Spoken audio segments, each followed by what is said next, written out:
Wow, দারুণ লাগছে ভাবিমণি তোমাদের দুজনকেই।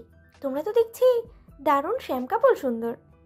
অন্দরমহলের মেন ফটক দিয়ে ঢুকতেই ইভান আর তনুজাকে দেখতে পায় দিব্য। ইভানের পেছনেই তনুজা। দেখেই বোঝা যায় কোথাও যাচ্ছে হয়তো। রাগী দিব্যর রাগ মুহূর্তেই আকাশ ছুঁয়ে যায়। তারপর নীতির কথা কানে যেতেই মেজাজ আরও তিরিক্ষি হয় তার। পরপর আঙুলের ডগায় থাকা বাইকের চাবি হাতের মধ্যে মুষ্টি বদ্ধ করে নেয় দিব্য। ইভান দিব্যকে দেখেও না দেখার মতন তাকে পাশ কাটিয়ে চলে যেতে থাকে। তনুজা একবার ডান দিকে তাকায়। দিব্যর চোখে চোখ পড়তেই তড়িৎ মাথা নিচু করে নেয়, সাথে পায়ের গতি বাড়িয়ে দেয়। দিব্য ঘাড় ঘুরিয়ে এক দৃষ্টিতে তাকিয়ে ওদের দুজনের যাওয়া দেখতে থাকে। রাগে ক্ষোভে ফেটে পড়ে দিব্য। দিব্যর রাগী জেদি মন মস্তিষ্ক তৃষার কথা মনে করিয়ে দেয়। সে কি করবে ভাবতে থাকে। ইভানের পুরনো ক্ষত দগদগে করার জন্য সে কি তৃষাকে এ বাড়িতে আনবে? শহুরে যানজট কোলাহলময় রাস্তা দিয়ে ড্রাইভ করছে ইভান। পাশের সিটে তনুজা বসে, দৃষ্টি তার জানালা দিয়ে বাইরে। দুজনে বড্ড চুপচাপ আছে, পিনপিনে নীরবতা দুজনের মধ্যে। ইভানদের বাড়ি কল্যাণপুর। শ্যামলীতে আসতেই ট্রাফিক সিগন্যালে লাল বাতি জ্বলে উঠল। দুহাত স্টিয়ারিংয়ের ওপর রেখে আর চোখে তনুজার দিকে তাকায় ইভান। তনুজা জড়সড় হয়ে বসে। কিছুক্ষণ পরেই ইভান দৃষ্টি সরিয়ে সামনে তাকায়। সবুজ বাতি জ্বলে উঠতেই গাড়ির হর্নের শব্দ তীব্র হয়। পিছনে থাকা সব গাড়ির যেন খুব তাড়া। সামনের গাড়িগুলোও চলতে শুরু করে। ইভান গাড়ি চালু করল। বসুন্ধরা সিটির শপিং মলে পার্কিং লনে গাড়ি দাঁড় করায় ইভান। পরপর নিচে নেমে তনুজার পাশের ডোর খুলে দেয়। তনুজা শাড়ির কুচিটা এক হাতে ধরে আলগোছে নামিয়ে। ইভান আগে, তনুজা তার পিছু। কয়েকটা সিঁড়ি ভেঙে উপরে উঠে ভেতরে ঢোকে তারা। এত বড় কমপ্লেক্স, তারপর চতুর্দিকে আভিজাত্যে ভরপুর। এত ভরক দেখে তনুজার কেমন অস্বস্তি হতে থাকে। এসবের মাঝেই নিজেকে বেমানান লাগছে তার। তনুজা চোখের কালো মণি ঘুরিয়ে ঘুরিয়ে চারিপাশটা এক বল দেখে। ইভান প্যান্টের পকেটে দুহাত গুজে হেঁটে সামনে এগোচ্ছে। তনুজা তার পিছনে। ইভান এক্সেলেটরের সামনে দাঁড়িয়ে পেছন ফিরে তাকায়। তনুজা দুকদম পিছিয়ে ছিল। পাশাপাশি আসতেই ইভান পা বাড়িয়ে এক্সেলেটরে দাঁড়ায়। তনুজাও ভয়ে ভয়ে পা ফেলল। আগে কখনো এসবে ওঠেনি বিধায় তনুজার মাথাটা কেমন চক্কর দিয়ে ওঠে। টাল সামলাতে না পেরে আচমকা এক হাতেই ইভানের বাহু খামচে ধরে। তনুজার পেলব শরীর ভয়ে কেঁপে উঠেছিল। ইভানের বাহু ধরে এবার যেন ভরসার একটা খুঁটি পায় সে। ইভানের হাত এখনো পকেটে গুজে রাখা। সে শটান দাঁড়িয়েছিল। তনুজা এত জোরে খামচে ধরেছে যে নখ বিঁধে গিয়েছে। ইভান ঘাটটা ডান দিকে ঘুরিয়ে একবার নিজের হাতের দিকে তাকায়। মেলি নরম কোমল হাতটা তার শক্ত লোমশ বাহু আঁকড়ে ধরে আছে। পরপর চোখ ঘুরিয়ে কপাল কুঁচকে তনুজার দিকে তাকায় ইভান। তনুজার মুখবিবর ভীতু হয়ে আছে। তনুজার চোখ তুলে তাকাতেই ইভানের শান্ত চাহনিতে তার নজর পড়ে। দৃষ্টি নামিয়ে ইভানের বাহু ধরে রাখা হাতের দিকে নজর পড়তেই তনুজার চোখ বড় বড় হয়ে যায়। ইভানের হাতে তার নখ বসে গিয়েছে। এক ফোঁটা লাল তরল দেখতেই অপরাধ বোধে ছেয়ে যায় তনুজার মন। তনুজার ভয় হচ্ছে মানুষটা এবার নিশ্চিত কষিয়ে একটা ধমক দেবে, আর নয়তো কড়া করে বলবে। তনুজা শুষ্ক ঢোক গিলে নিয়ে ভীতু স্বরে বলে, সরি, আসলে আমি বুঝতে পারিনি। ইভান দাঁত দিয়ে নিম্মষ্ট কামড়ে ভ্রু কুঁচকে তনুজার দিকে ঠায় তাকিয়ে রয়। ভয়ে রীতিমতো তনুজার বুক কাঁপছে। এর মধ্যে ইভান সামনে ইশারা করে অস্ফুটে আওড়ায়। চলো। ইভানের শান্ত শীতল স্বর শুনে তনুজা বিস্মিত হয়। এক্সেলেটর থেকে নেমে ইভানের বাহু থেকে নিজের হাতটা সরিয়ে নেয়। সেকেন্ড ফ্লোরে শাড়ির দোকানে ঢোকে। তনুজার অস্বস্তি বুঝতে পেরে ইভান নিজেই বেশ কয়েকটা শাড়ি প্যাক করতে বলে। তারপর কয়েকটা থ্রি পিসও নেয়। সাথে প্রয়োজনীয় কেনাকাটা শেষ করে ফিরতে থাকে। ফার্ম গেটে জ্যামে আটকা পড়ে। এখন সন্ধ্যা রাত। কেনাকাটা করতে গিয়ে ঘোরাঘুরিতে তনুজার গলাটায় শুকিয়ে যায়। আবার গরমে জ্যামে পড়ে পানির তৃষ্ণাটা বেড়ে গেল। তনুজা বসে শান্তি পাচ্ছে না। তনুজার অস্থিরতা বুঝতে পেরে ইভান শান্ত গলায় শুধোয়। Any problem? Something happened? Tanuja মাথা নাড়িয়ে জড়তা নিয়ে বলে। না না, ঠিক আছি। ইভান জানালা দিয়ে মাথা বের করে তাকিয়ে জোরে সরে ডাকে। এই পিচ্ছে, এই। গায়ে ছেঁড়াফাটা গেঞ্জি, অল্প বয়সী একটা ছেলে। বলে এ গাড়ি থেকে ও গাড়ির কাছে যাচ্ছিল। ইভানের ডাক শুনে ছেলেটা খুশি হয়ে এগিয়ে আসে। খদ্দের পেয়ে যেন আকাশের চাঁদ পেয়েছে এমন খুশির আমেজ ছেলেটার ভেতর বইতে থাকে। কাছে আসতেই ইভান বলে, এক বোতল পানি দাও তো। ছেলেটা 1 লিটারের ফ্রেশ এর মিনারেল ওয়াটার বোতল বাড়িয়ে দেয়।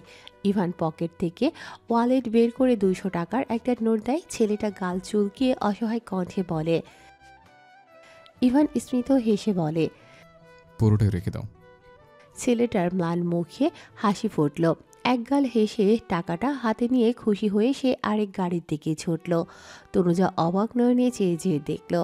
এই মানুষটাকে এই প্রথম একটু হাসতে দেখল, কারো সাথে আন্তরিকতার সাথে কথা বলতে দেখল, যে কিনা বাড়ির লোকদের সাথে প্রয়োজনে কথাও গম্ভীরভাবে বলে।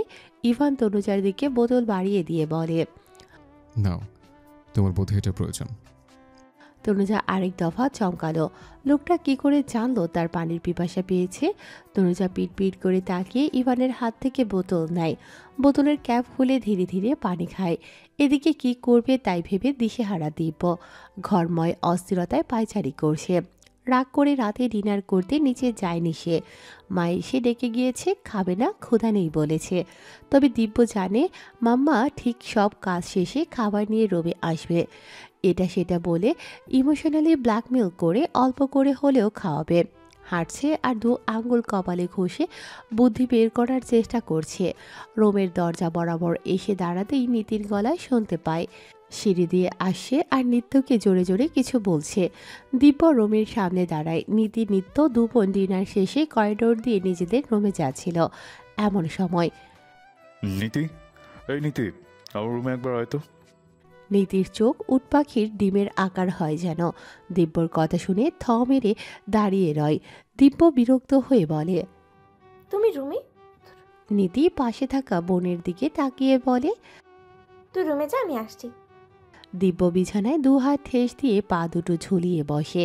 নীতি বেশ খানিকটা দূরত্বে বিছানার একপাশে বসে পা দোলাচ্ছে। দিব্য বলে, কথা আছে তোর সাথে। আমার মনে হয় সেদিনের সত্য ঘটনা সবার জানা উচিত।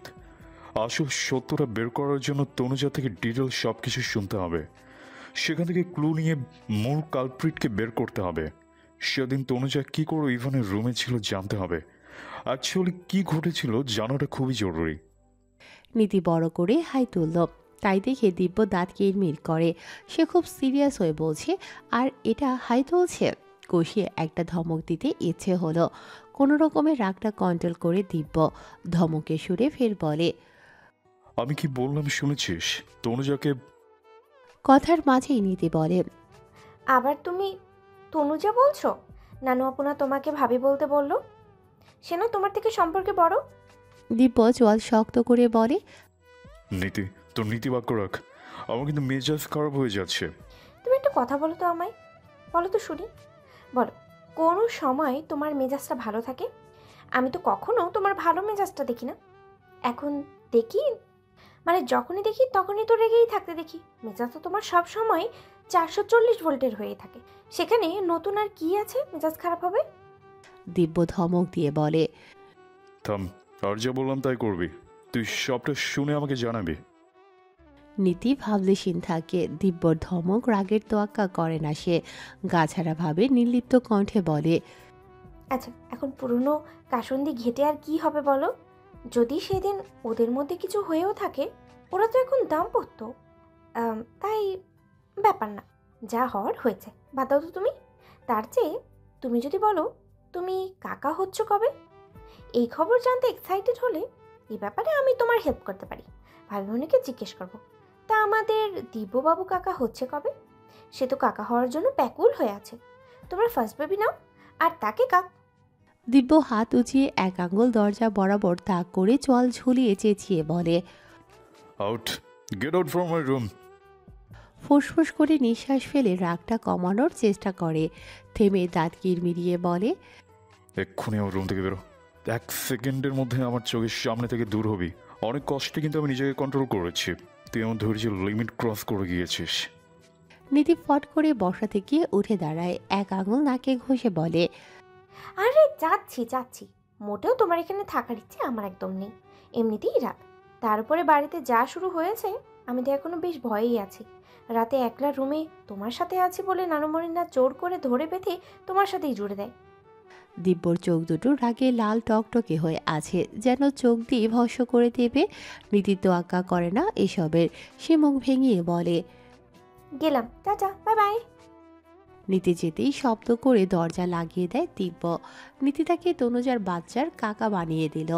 রাগে হিতাহিত জ্ঞান হারিয়ে ড্রেসিং টেবিলের সামনে থাকা পারফিউমের ভারী বোতলটা হাতে করে আয়না বরাবর ছুঁড়ে মারে। সাথে সাথে কাঁচ ভাঙার শব্দ ঘরময় ছড়িয়ে পড়ল। পরপর বিছানায় বসে দুহাতে মুখ চেপে ধরে থ মেরে থাকে দিব্য। তখন তনুজাকে বাড়িতে নামিয়ে দিয়ে ইভান ওর মতো গাড়ি নিয়ে চলে যায়। এখন ঘড়ির কাঁটা রাত 12টার ঘরে। ইভান মাত্র বাড়ি ফিরল। রোজকার মতো মদ পান করে বাড়ি ফিরেছে সে। এটা তার নেশায় পরিণত হয়েছে। দুদিন কত করে বলে সে ছাড়াতে পারে না। মদ না খেলে তার চোখে ঘুম আসে না। মানুষ অভ্যাসের দাস, এটা তার অভ্যাসে পরিণত হয়েছে। রুমে ঢুকেই ইদানিং প্রথমে নজর চায় বিছানায়। সেখানে গুটিসুটি মেরে শুয়ে আছে এক রমণী। মেয়েটা খুব ঘুম কাতুরে। ইভান বিছানায় বসে এক পায়ের উপর আরেকবার তুলে কেটস খুলতে থাকে। তনুজার দিকে হঠাৎ নজর পড়তেই ইভান ঢোক গিলে। ইভানের নিঃশ্বাস ভারী কি হয়ে আসে। সব কিছুতেই গোছালো হলেও ঘুমিয়ে পড়লে মেয়েটা এলোমেলো হয়ে যায়। এই যে মসৃণ পেট দেখা যাচ্ছে, ব্লাউজের গলা বড়, তারপর আঁচলটা এলোমেলো হয়ে একপাশে অবহেলায় পড়ে আছে। এই দৃশ্য যে কোনো পুরুষকেই আকর্ষিত করতে যথেষ্ট। ইভানের পুরুষালী নজর আজ যেন বেহায়া হতে চাইছে। না চাইতেও ঘুমন্ত রমণীর আপাত মস্তক নজর বোলায় সে।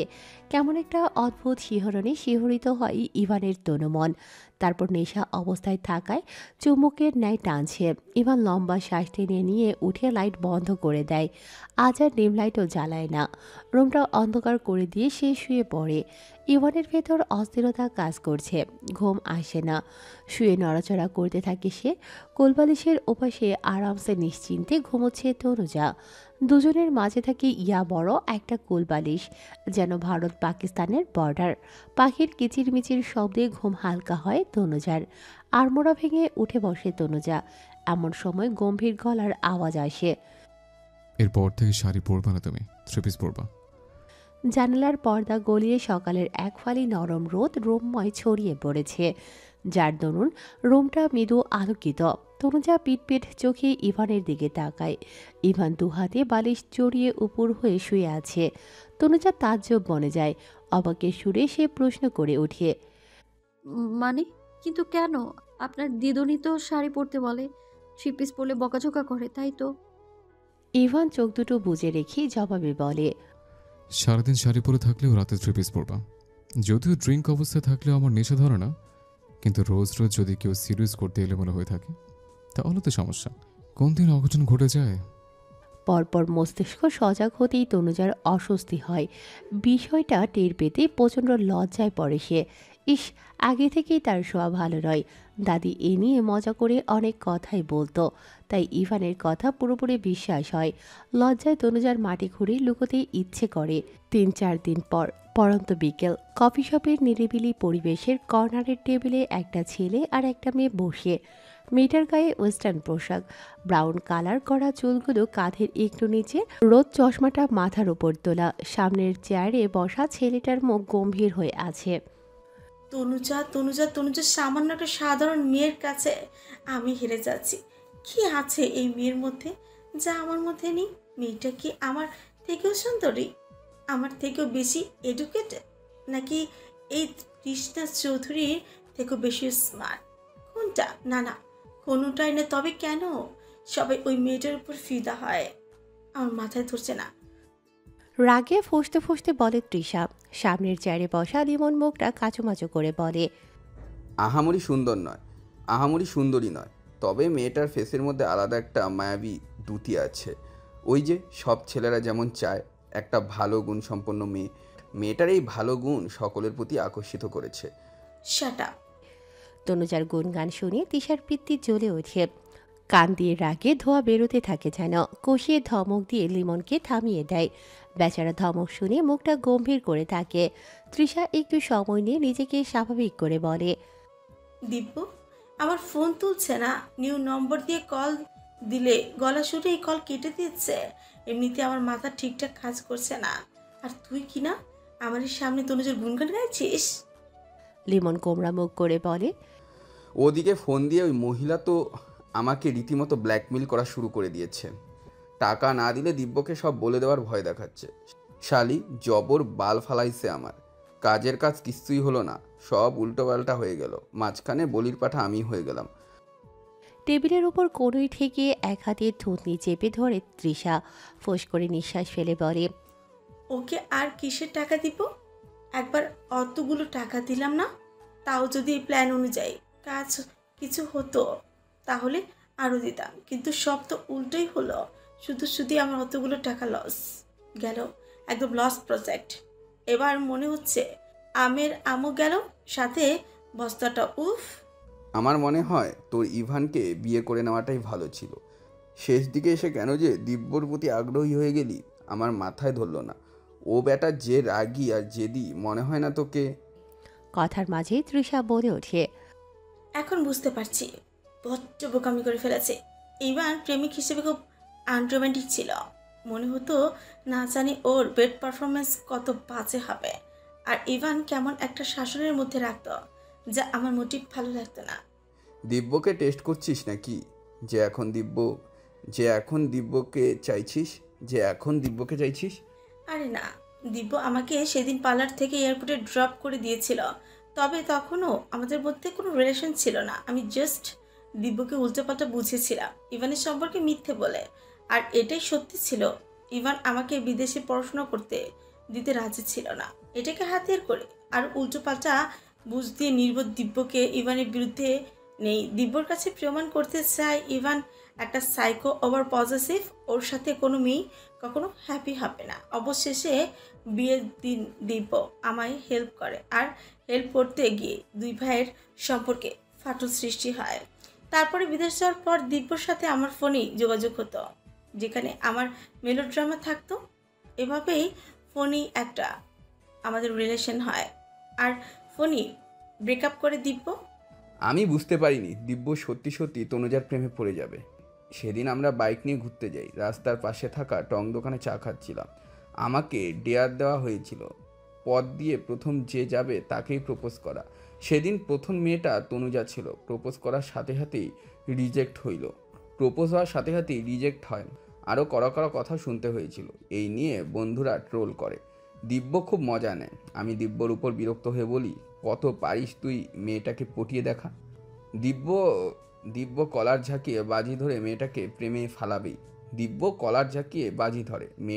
ফালাবেই। অবশ্য দিব্য দারুণ অ্যাক্টিংয়ের কাছে মাত্র 2 মাসেই মেয়েটি গলতে পারে।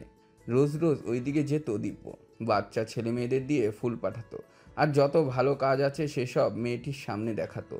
মেয়েটি তো প্রেমে পড়ল, সাথে স্লিপ কেটেও দিব্য। তনুজার উপর এমন অন্ধবিশ্বাসী জন্ম হলো তীব্রর যে তার কাছে খারাপ প্রমাণ করতে গিয়েও হলো না। তার কাছে এই বিশ্বাস রয়ে গেল তনুজা ইনোসেন্ট। আমি চেয়েছিলাম আমাকে দেওয়া গালটা স্বয়ং দিব্য নিজের তনুজাকে দিবে, আর দিব্যর দিদুন বুড়িটাকে তো আমি চিনি। বড্ড পুরনো দিনের ধ্যান ধারণায় যে যার মস্তিষ্ক, বুড়িটা নিচে তনুজাকে সাথে সাথে বাড়ি থেকে তাড়িয়ে দিবে। তা তো করলোই না, উল্টো ইভানের সাথে জুড়ে দিল। আর এখন তো আমার মেজাজ খারাপ হচ্ছে শুনে ইভান বউকে নিয়ে শপিং করছে, সে কি পেরে মেনে নিল? লিমন অসহায় মুখ করে তাড়া দিয়ে বলে, সেসব আমি জানি না। এখন আমি তো মাইনকা চিপায় আছি। তোকে তো ওই মহিলা চেনে না। তোর কথা মতন তোকে হেল্প করতে গিয়ে আমি ফেসে গেছি। ওই মহিলা আমাকে সেই রকম ভয় দেখাচ্ছে। 1 সপ্তাহের মধ্যে 20,000 টাকা না দিলে দিব্যকে বলে দেবে সব। এখন আমি কি করব? তৃষা মোটা মোটা চোখে তাকিয়ে বলে, গাধা একটা, ভয় দেখালো আর তুই ভয় পেয়ে গেলি। আজব। ও বলবে না, কস বললেও নিজেই ধরা খাবে। কেন সে আমাদের কথা মতো এরূপ করলো? যদি তাও বলে দেয় দিব্যকে তখন? লিমন ভীতু ভীতু মুখ করে বলে। তৃষা ডোন্ট কেয়ার ভাব নিয়ে বলে, পরেরটা পরে দেখা যাবে। তুই আমাকে হেল্প কর, আমাকে দিব্যর সাথে কথা বলার সুযোগ করে দে। আমার পক্ষে দিব্যর কাছে সাফাই গাইবি। এর মধ্যে তৃষার ফোনে কল আসে। কথা শেষ করে তারপর তৃষা বলে, ও তোকে তো বলাই হয়নি, নেক্সট সপ্তাহে আমি কলেজে লেকচারার হিসাবে জয়েন করছে, আর বিদেশ যাচ্ছে না। পাপা ফোন দিয়ে শিওর হলো আমি জয়েন করবো কিনা। 2-3 দিন পর সুন্দর ঝলমলে বিকেল, পরিষ্কার আকাশ, আকাশপানে গুচ্ছ গুচ্ছ শুভ্র মেঘের ভেলা হাওয়ায় উড়ে বেড়াচ্ছে। আলিশান গেট পেরিয়ে ইভানের কালো মার্সিডিস বেঞ্জ গাড়িটা ঢুকলো। পরপর গাড়ি থেকে নেমে ততস্ত্র পায়ে ইভান ছুটল। এই সময় তার বাড়ি আসার কথা নয়। ওদিকে ফোনের পর ফোন দিয়ে দিদুন তাকে বিরক্ত করে তুলেছে। তনুজার দাদি নাকি অসুস্থ নাতনিকে দেখতে চেয়েছেন। নূরজাহান বেগম ফোনে কথা দিয়েছেন আজকে বিকেলে ইভানের সাথে তনুজাকে পাঠাবে। ইভান প্রথমে রাজি হয়নি, কিন্তু দিদুন সে তো নাছোড়বান্ধা, সে ফোনে কথা দিয়েছে, এজন্য হলেও ইভানকে তনুজাকে সাথে করে নিয়ে যেতে হবে। ইভান অবশেষে রাজি হয় আর ফোনে বলে তনুজাকে রেডি হয়ে থাকতে। তনুজাকে রেডি হয়ে নিচে বা লিভিং রুমে থাকতে না দেখে ইভানের রাগ লাগলো। গটগট পা ফেলে সিঁড়ি ভেঙে উপরে উঠে সে একটু আগে নিত্য এসে বলে গিয়েছে, নানু আপু রেডি হতে বলেছে তোমায়, ভাইয়া কিছুক্ষণের মধ্যেই আসছে। তনুজা শোনার পরপর হাতের কাজ সেরে গোসল নিয়ে এখন রেডি হচ্ছে। তনুজা ওয়াল সেট আয়নার সামনে দাঁড়িয়ে শাড়ির কোনা কোমরে গুছে এমন সময় কখন না, আমি ফোন দিয়ে বলে দিয়েছি এখন ওরে। দরজাটা ভিড়ানো ছিল, লকড করা ছিল না। ইভান এক হাতে ধাক্কা দিয়ে ঠা করে দরজাটা খুলে রুমে পা বাড়ায়। কথাটা সম্পূর্ণ করার আগেই নজর যায় তনুজার দিকে। মুখটা তার হা হয়ে থাকে, গায়ে ব্লাউজ আর পেটিকোট, তনুজা শাড়ি কোমরে পেঁচাচ্ছিল। পরপর দরজার শব্দ, ইভানের গলা শুনে চমকায়, হক চুকিয়ে ওঠে তনুজা। লজ্জায় আড়ষ্টতায় বাকশূন্য হয়ে যায় তনুজা। ইস, লজ্জাকর অবস্থা। কেন যে দরজাটা লক করে নেয়নি সে? সাধারণত এই রুমে কেউ আসে না, তাই তার অতটা খেয়াল হয়নি। আর খুব প্রয়োজনে কেউ আসলে নক করে আসে। তনুজা তড়িৎ শাড়িটা তুলে দু হাতে আড়াআড়ি করে বুকে জড়িয়ে নেয়, সাথে সাথে উল্টো দিক ঘুরে দাঁড়ায়। ইভান সম্বিত ফিরে পেতেই ফাঁকা ঢোক গেলে নেয়। পরিস্থিতিটা স্বাভাবিক করতে তারা দেখিয়ে বলে, আমি নিচে ওয়েট করছি, তুমি ফার্স্ট আসো, তোমাকে ড্রপ করে দিয়ে আমাকে অফিস যেতে হবে। তনুজার নিঃশ্বাস ওঠানামা করছে, মুখ দিয়ে রা শব্দটিও বেরোচ্ছে না। উল্টো দিক ঘুরে দাঁড়িয়ে মাথাটা কাত করে হ্যাঁ সূচক জবাব দেয়। ইভান রুম থেকে যেতেই কড়া ম্যান পারফিউমের সুঘ্রাণটা মিলিয়ে আসে। তনুজা এই ঘ্রাণটার সাথে এই কদিনে বেশ পরিচিত হয়েছে। লোকটা রুমে থাকলেই রুমময় এই সুঘ্রাণটা ছড়িয়ে থাকে, রুমের বাতাসে মিশে থাকে ঘ্রাণটা। একটু সময়ের জন্য ছিল, তাও ঘ্রাণটা তনুজার নাসারন্ধে পৌঁছে যায়। ইভানের প্রস্থান টের পেতেই তনুজা তড়িঘড়ি করে এসে দরজা আটকে দেয়। লম্বা লম্বা শ্বাস ফেলে নিজেকে স্বাভাবিক করে। তনুজা চকলেট কালারের সিল্কের শাড়ি পরেছে, শ্যাম্পু করা ভেজা কোমর সমান চুলগুলো ছেড়ে দেয়া, শাড়ির আঁচল ডান বগল গলিয়ে সামনে টেনে রাখা, এক হাতে কুচি আগলে সিঁড়ি দিয়ে আলতো পায়ে হেঁটে নামতে থাকে। ইভান সোফায় বসে ফোন স্ক্রল করছে। তনুজয় সিঁড়ি দিয়ে নামতে নামতে ইভানকে স্ক্যান করলো। সাদা শার্টের উপরে কালো ব্লেজার, ব্লেজারের বোতামগুলো খোলা, কালো প্যান্ট আর কালো শু, শ্যামবর্ণ মুখে খোঁচা খোঁচা দাড়ি, সিল্ক চুলগুলো কপালের উপর এসে ঘেমে লেপ্টে রয়েছে। তন্মধ্যেই নূরজাহানের গলার স্বর আসলো, যে কিনা লিভিং রুমেই বসেছিল। এই তো নাচবো, রেডি হয়ে আসছো? ইভান চোখ তুলে এক পলক তনুজার দিকে তাকায়, পরপর উঠে দাঁড়িয়ে দু হাতে উপরের ব্লেজারটা টেনে টুনে ঠিক করে। নূরজাহান ইভানকে উদ্দেশ্য করে বলে, দাদুভাই প্রথম শ্বশুর বাড়িতে যাচ্ছ, মিষ্টি আর ফলমূল নিয়ে যেও কিন্তু। তোমার তো এখনকার ছেলেপুলেরা শিক্ষিত হলেও এসব ব্যাপারে কাণ্ডজ্ঞান জানাশোনা নেই বললেই চলে। খালি পারো টাকা খরচ করে হারাম গিলতে, যা বুদ্ধিশুদ্ধি কমিয়ে ফেলে, সাথে পাপ কাজে উৎসাহিত করে। ইভানের সাথে তনুজাও বসলো। দিদুন মদ খাওয়াকে নিয়ে সূক্ষ্ম খোঁচা দিলেন। ইভান হা হু কিছু না বলে লম্বা কদম ফেলে হাঁটছে। তনুজা নূরজাহানের সামনে দাঁড়িয়ে সৌজন্যতা করতে নম্র স্বরে বলে, দিদুন আসি। আচ্ছা যাও, তার সন্ধ্যের পরপরই চলে এসো কিন্তু বেশি রাত করো না। নেহাতি তোমার দাদি অসুস্থ, তাই যেতে বলছি। তাছাড়া অমন বাপের বাড়ি আমার বাড়ির বউকে কসমিন কালেও যেতে দিতাম না। তনুজার মুখটা ফ্যাকাশে হয়ে যায়।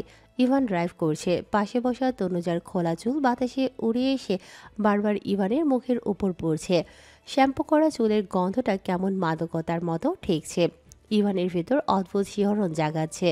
পাশে বসা রমণী কি এসব খেয়াল করছে? তার দৃষ্টি তো জানালা দিয়ে বাইরে। জানালা দিয়ে তাকিয়ে কোনো ধ্যানে আছে আল্লাহ মালুম। ইভান থেকে থেকে হাত দিয়ে নিজের মুখ থেকে চুলগুলো সরিয়ে দিচ্ছে, আবার পরপর বাতাসে এসে মুখে আছড়ে পড়ছে। এতে ইভানের বিরক্ত লাগছে না। ইভানের কেন জানি তনুজাকে চুলটা বাঁধতে বলতেও ইচ্ছে করছে না। ইভানের মন তার সাথে বেইমানি করছে। এই মাদকতা মেশানো ঘ্রাণটা তার নিতে ইচ্ছে করছে। কেমন অদ্ভুত শিহরণে শিহরিত হচ্ছে তার তনুমন। গাড়ি হঠাৎ জ্যামে আটকায়। গরম লাগছিল। ইভান শার্টের উপরে 3টা বোতাম খুলে দেয়, পরপর এসি অন করে দেয়। গাড়িতে বসে তৃষা জ্যামে পড়ায় বিরক্তিতে অস্পষ্টে সে আওড়ায়। ধ্যাত, এই জন্যই এই শহরটাকে বিরক্ত লাগে। যে কয় মিনিটের রাস্তা হয় তার থেকেও ডাবল সময় নিয়ে জ্যামে বসে থাকতে হয়। এই বলে ঘাটটা বাম দিকে ঘোরাতেই থমকায়। দুহাতে চোখ ডলে নেয় সে। তারপর গাড়ি রংটাতেও নজর বোলায়। হ্যাঁ, সে যা দেখছে আর ভাবছে তা সত্যি। তৃষা অস্ফুটে বলে, ইভান? ওটা ইভান না? হ্যাঁ, ইভানই তো। তৃষা জানালার দিকে মুখটা এগিয়ে দেখতে থাকে। ইভান এক হাতে চুলগুলো ব্যাক ব্রাশ করছে। ছেলেদের চিরাচরিত স্বভাব এটা। তৃষার দৃষ্টি আটকে যায়। শ্যামবর্ণ মুখে খোঁচা খোঁচা দাড়ি, গায়ে সাদা কালো ড্রেস আপ, হাতে কালো হাত ঘড়ি। উফ, দারুণ আকর্ষণীয় লাগছে ইভানকে। ইভান কি আগের থেকে সুন্দর হয়েছে, নাকি তার চোখেই আজ একটু বেশি আকর্ষণীয় লাগছে? এই শ্যাম রংটাকেই তো সে উপেক্ষা করেছিল, তবে আজ মনে হচ্ছে ইভানের সাথে এই রংটাই পারফেক্ট। লম্বাটে মুখ, চোখা নাক, গম্ভীর অ্যাটিটিউড। যখন তৃষা ইভানকে দেখতে ব্যস্ত, সেই সময় তার নজর যায় পাশের সিটে বসা তনুজার দিকে। তবে তনুজা মুখটা ঘুরিয়ে জানালার দিকে রাখায় মুখ দেখতে পায় না সে। তৃষা ধারণা করে নেয় ওটা নিশ্চয়ই তনুজা হবে। তৃষার হঠাৎ আফসোস হয়, তনুজার সিটটায় তো তার বসার কথা ছিল। ওই সিটে তো সে বেশ কয়েকবার বসেছেও। তৃষার কোথাও জ্বলতে লাগলো। তৃষার নিম্নষ্ঠে দাঁত বসিয়ে ভাবে, ইভান কি ঘাড় ঘুরিয়ে এক বল এদিকে তাকাবে? আর যদি তাকায়, তাহলে তাকে দেখে কি রিয়াকশন হবে? বাড়ির মেইন ফটকের এক পাশে ছায়ায় দাঁড়িয়ে নীতি। ফর্সা গায়ে হলুদ কামিজ, সাদা চুড়িদার আর সাদা ওড়না। ওড়নাটা কাঁধের উপর দিয়ে এক সাইডে রাখা। হাত দুটো একসাথে করে সে রাস্তা বরাবর উকি দিয়ে রিস্কা করছে। এমন সময় শব্দ শুনে পেছন ফিরে দিব্যকে দেখতে পায়, যে কিনা বাইকে চড়ে বসে চাবি দিয়ে চালু করছে। দিব্যর আপাতমস্তক নজর বোলায় নীতি। কালো শার্ট ছেড়ে দিয়ে পরা, উপরে 3টা বোতাম খোলা থাকায় লোমহীন ফর্সা বুকের ছাতি দেখা যাচ্ছে। শার্টের আস্তীর্ণ কোনোই অবধি গোটানো। কালো গ্যাভারিন, কালো কেটস। নীতির চাহনি হঠাৎ শীতলতায় কেমন ছেয়ে যায়। এক পশলা ঠান্ডা বাতাস এসে ছুঁয়ে গেল নীতির তনুমনে। কিছু ভেবে নীতি চোখের পাতা পিটপিট করে ভাবে, ব্যাটা কোনো শোক সবাই যাচ্ছে নাকি? পুরো কালোময় ড্রেস আপ। ঠোঁট কামড়ে আনমনে হাসে নীতি, ফের মনে মনে আওড়ায়, তবে ব্যাটাকে এই লুকে একটু বেশি হ্যান্ডসাম লাগছে। উফ, হায়, मैं मर गया। নীতি ধূপধাপ পা ফেলে এগিয়ে যায়। দিব্য এক বল তাকিয়ে দেখে, ভ্রু বাঁকিয়ে ইশারায় বোঝায়। কি? নীতি ফট করে দিব্যর বাইকে বসতে বসতে বলে, আমাকে নীলকে ড্রপ করে দিবে? অনেকক্ষণ ধরে দাঁড়িয়ে আছি, রিক্সা টিক্সা কিছুই পাচ্ছি না। দিব্য বাইক বন্ধ করে ফট করে এক লাফে নেমে দাঁড়ায়। সরু চোখে তাকিয়ে হাত নাড়িয়ে গলায় আওয়াজ তুলে বলে, নাম নাম নাম বলছি। আমি ওদিকে যাচ্ছি না, তাই সম্ভব নয়। নীতি গোমরা মুখ করে, আরে রিক্সা পাচ্ছি না জন্যই তো তোমাকে বললাম। তা না হলে অন্য সময় যে লিফট নিতে চেয়েছিলাম তোমার বাইকে চড়তাম না আমি, বুঝেছো? হ্যাঁ, এই রোদের মধ্যে কখন থেকে দাঁড়িয়ে আছি, রিক্সা দেখতেই পিচ্ছে না। বাড়ি গাড়িতে করে যা। গাড়ি আমার জন্য আমার শ্বশুর রেখে গিয়েছে নাকি আজও? ফালতু কথা বলে টাইম ওয়েস্ট না করে জলদি নাম। আমি তোকে বাইকে চড়িয়ে নিতে পারবো না। নাম তুই। এক হাত কোমরে রেখে দিব্য বলে। নীতি ঠোঁট উল্টে বলে, আরে সত্যি বলছি তো, বাড়িতে 2টো গাড়ি। একটা ইভান ভাইয়া আর তার বউ নিয়ে শ্বশুরবাড়ি গেলেন, আরেকটা গাড়ি তো মামার কাছে, মামা নিয়ে অফিসে গিয়েছে। দিব্য ঠোঁট গোল করে ফোঁস করে নিঃশ্বাস ফেলে বাইকে বসলো। বাইক স্টার্ট দিতে থাকে। বাইক চলছে পিচের রাস্তা দিয়ে। কিছুক্ষণ পরে পেটে মেয়ালি হাতের স্পর্শ পেয়ে দিব্যর সুরসুরে লাগলো। নীতি এক হাতে দিব্যর পেট পেঁচিয়ে ধরেছে। দিব্য ঘাড় ঘুরিয়ে দাঁত কিরমিরিয়ে বলে, নীতি, হাঁটা সারা। ছোট বাচ্চা মেয়ে না তুই যে পড়ে যাবে। নীতি ইনোসেন্ট ফেস করে বলে, তুমি খুব জোরে বাইক চালাচ্ছ, আমার ভয় লাগছে যদি পড়ে যাই তাই। দিব্য পিচের রাস্তায় দৃষ্টি রেখেই উত্তর দিল। আমারও তো টাইম নেই, তার যত দ্রুত তোকে নামাতে পারি ততই শান্তি। উজবুক একটা। নীতি হাত সরায় না, একটা হাত কোলের ওপর রেখে অপর হাতটা অমনি দিব্যর পেট পেঁচিয়ে শার্ট আঁকড়ে ধরে বসে রইল। বাতাসে দিব্যর শার্ট পথ পথ শব্দ তুলে ফুলে ফেপে উঠেছে। নীতির কাছে মুহূর্তটা ভালো লাগছে। দিব্য কর্কশ গলায় শুধোয়। তো নীলক্ষেত কি মহাকাজ আছে তোর? সেখানে এখন যাওয়ার কারণটাই বাকি। নীতি ঝটপট উত্তর দেয়। বই কিনতে কিছু গল্প আর উপন্যাসের বই লাগবে, মলাট বই। অনেকদিন হলো বই কেনা হয় না। দিব্য তাড়া করে বলে।